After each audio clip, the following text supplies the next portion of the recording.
છે? ખબર નહીં, પણ આ બેન જીવતા લાગે છે.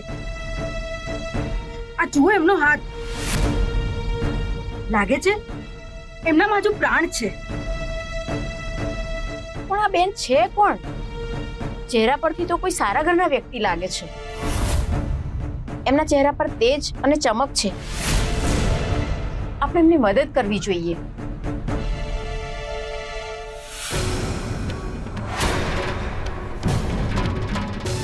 પ્લીઝ અમારી મદદ કરો. અમારા આંટી છે, પ્લીઝ મદદ કરો અમારી. તું કોણ છે? જુઓ, હું કોણ છું એ તમને પછી કહીશ. અત્યારે અમને ગોળી વાગી છે, પ્લીઝ અમારી મદદ કરો. પણ અહીંયા દવાખાનું ના હોય, અને આમ પણ ગોળી એમને અડીને નીકળી ગઈ છે. ગમે તે રીતે બચાવી લો પ્લીઝ. પણ થયું શું આમની સાથે? થયું એવું કે મારા ડેડે અમને ગોળી મારી દીધી છે અને એ પાણીમાં પડી ગયા, અને હું એમને શોધતી અહીંયા આવી. આ તો કોઈ મોટો ખૂનનો કેસ લાગે છે. આપણે આમાં ના પડવું જોઈએ. ચાલો આપણે આપણું કામ કરીએ, અને તું આમને અહીંથી લઈ જા. ના ના, તમે વિચારો છો એવું કંઈ નથી. રાશિ આંટી તો બહુ ઉદાર છે. એમને પોતાનું ટ્રસ્ટ છે. એ તો બહુ મોટા સમાજ સેવિકા છે. પ્લીઝ અમારી મદદ કરો પ્લીઝ. આ મોટા સમાજ સેવિકા છે તો આ પછી મર્યા શું કામ? કોણ છે આમના મૃત્યુ પાછળ? મારા ડેડે જ અમને માર્યા છે. એ બંનેની દુશ્મની હતી. મારા ડેડ બહુ ખરાબ વ્યક્તિ છે. એ ખોટા કામો કરે છે. એમણે વર્ષો પહેલા મારી મમ્મીને પણ મારી નાખી. મને આટલા વર્ષોથી કેદ કરીને રાખી હતી, પણ હું એમની કેદમાંથી છૂટી ગઈ. હું રાશિ આંટીને બચાવવા માંગુ છું. આ એ જ વ્યક્તિ છે જે મારા ડેડને સજા અપાવી શકશે. શું નામ છે તારા પપ્પાનું? કાંતિલાલ ચાવડા.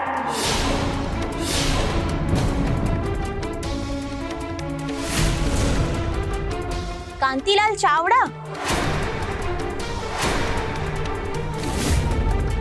આ કાંતિલાલ ચાવડા આપણા બધાના જીવનમાં બહુ બધું ખોટું કર્યું છે. આપણે આ બેનને બચાવવા જોઈએ. તો આ કાંતિલાલને સજા થશે.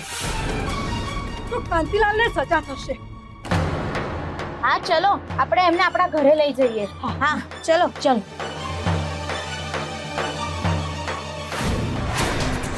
એનો અર્થ એ કે મારી જ દીકરીએ તને બચાવી. હા, માત્ર કાવ્યાએ નહીં, અહીંયા રહેલી બધી બહેનોએ મળીને મને બચાવી છે.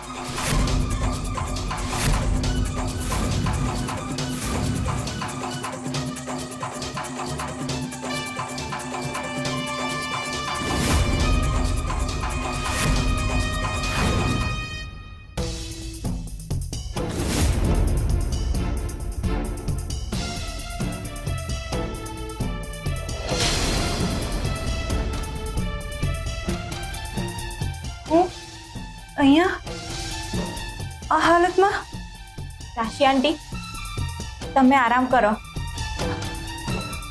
મારી દીકુ ક્યાં છે?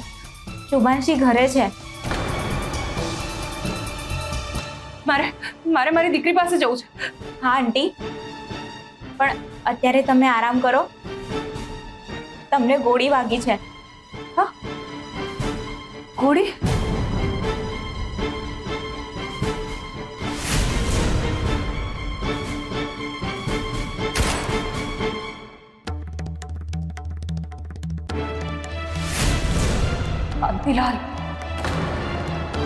કાંતિલાલે બહુ ખોટું કર્યું છે. પણ હું બચી કેવી રીતે? તમે નદીમાં પડ્યા ત્યાર પછી તમે આ બાજુ કિનારે આવી ગયા હતા. તમને આ બહેનોએ મળીને બચાવ્યા છે.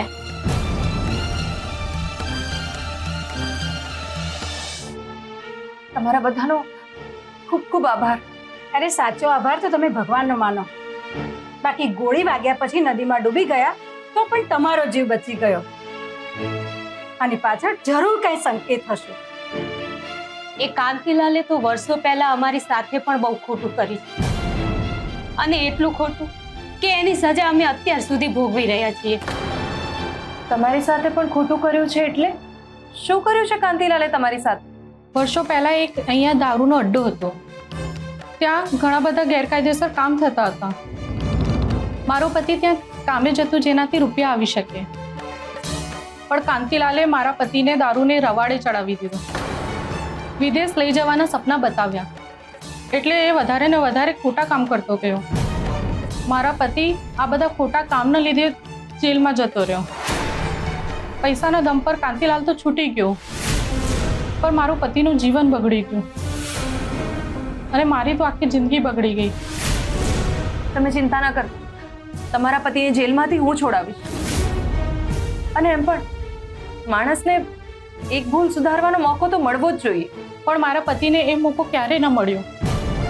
હું એને છોડાવવા કંઈ કરું એના પહેલા જ એમના મૃત્યુના સમાચાર આવી ગયા.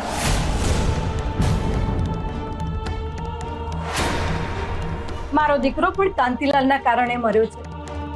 કાંતિલાલ ખોટા કામો કરતો હતો અને મારો દીકરો એનો વિરોધી હતો, એટલે કાંતિલાલે મારા દીકરાને મારી નાખ્યો. એણે મારા એકના એક ભાઈને માર્યો છે. એ મારા ભાઈનો હત્યારો છે. એણે મારી દીકરી સાથે પણ બહુ ખોટું કર્યું હતું. એના કારણે મારી દીકરી એ આઘાત સહન ન કરી શકી અને એના કારણે એને આત્મહત્યા કરી લીધી. મારા બાપુ સાથે પણ કાંતિલાલે બહુ જ ખોટું કર્યું છે. એમને દેવામાં ઉતારી દીધા હતા.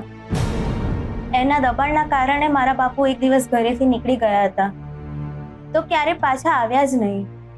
અમારા ઘરમાં જે કમાવનાર અને ઘરનો આશરો હતા એ બધા કાંતિલાલના ભોગ બની ગયા.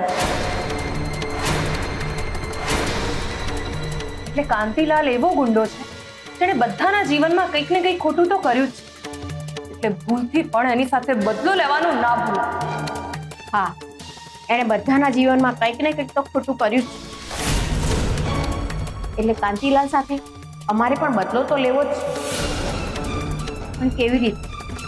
કાંતિલાલનું કદ હાથી જેવડું અને અમે તો એની આગળ કીડી બરાબર નથી. તમને બધાને ખબર છે ને, આ નાનકડી કીડી પણ હાથીના કાનમાં જતી રહે ને તો હાથીનું મૃત્યુ થઈ જાય છે. અરે માણસ ધારે તો શું ના કરી શકે, અને એમાં પણ સ્ત્રીઓ પાસે તો અસીમ શક્તિ હોય છે. તો શું અમે કાંતિલાલ સામે બદલો લઈ શકવાના? હા, આપણે બદલો જરૂરથી લઈશું, પણ એના માટે આપણે પહેલા સશક્ત થવું પડશે. સૌથી પહેલા હું તમારું જીવન ધોરણ બદલું. તમે બધાએ મારો જીવ બચાવ્યો છે. તમારો મારી પર બહુ જ મોટો ઉપકાર છે. સૌથી પહેલા હું એ ઉપકારનું ઋણ ચૂકવીશ. મને એમ કહો ને, તમે બધા શું કામ કરો છો? હું કચરો વીણવા જઉં છું. કચરો એને પ્લાસ્ટિક વેચીને મારું ગુજરાન ચલાવું છું. હું બીજાના ઘરે રસોઈ બનાવવા જઉં છું. હું ઘરકામ કરું છું. હું કારખાનામાં કામ કરવા જાઉં છું. મારે ગાય છે, એનું દૂધ વેચીને હું ગુજરાન ચલાવું છું. સૌથી પહેલા હું તમને બધાને સશક્ત બનાવીશ. જો આપણે બરાબર હોઈશું તો જ કાંતિલાલ સામે લડી શકીશું. જુઓ, નબળું માણસ કોઈ સામે ક્યારે લડી ના શકે. આપણે હવે ભેગા મળીને બે કામ કરવાના છે. એક, આપણે રોજગાર મેળવવાનો છે, અને બીજું, કાંતિલાલ સામે બદલો લેવાનો છે. હવે જ્યાં સુધી કાંતિલાલ સાથે બદલો ના લેવાઈ જાય ને ત્યાં સુધી હું અહીંયા જ રહીશ, તમારી સાથે. તમારા માટે રોજગાર ઊભું કરીશ, તમારા જીવન ધોરણને ઊંચું લાવીશ. જો આપણે પહેલા સશક્ત બનવું પડશે, કારણ કે લડવા માટે મજબૂત બનવું પડશે. એટલે હવે એના માટે તૈયારીઓ કરવી પડશે. પણ સૌથી પહેલા મારે મારી દીકરીને ફોન કરવો છે. અહીંયા ફોન તો નથી કોઈની પાસે. ફોન નથી? અબ તો કોઈની પાસે નોટ અને પેન તો હશે ને. હું મારી દીકરીને લેટર લખીશ. એ લેટર હું તમારા ઘર સુધી પહોંચાડી દઈશ.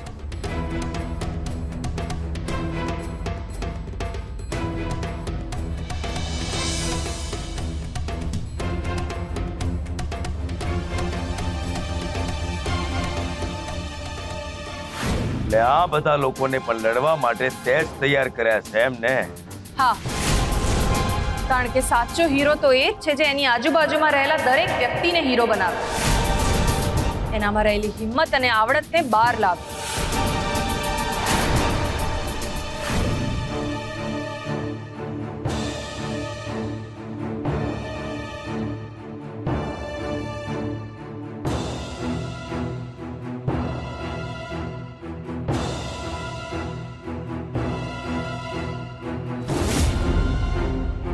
તમે લોકો ચિંતા ના કરતા.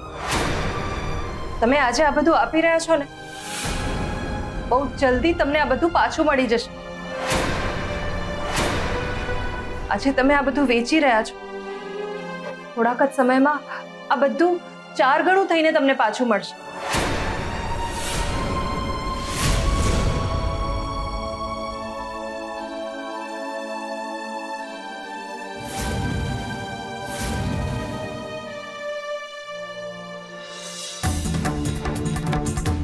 આ રીતે રાશિબેન અમારા માર્ગદર્શક બન્યા. અમારા જીવન યુદ્ધના સારથી બન્યા એ. એટલે આ લોકોને રિક્ષાવાળા પણ તે જ બનાવે એમ જ ને? હા,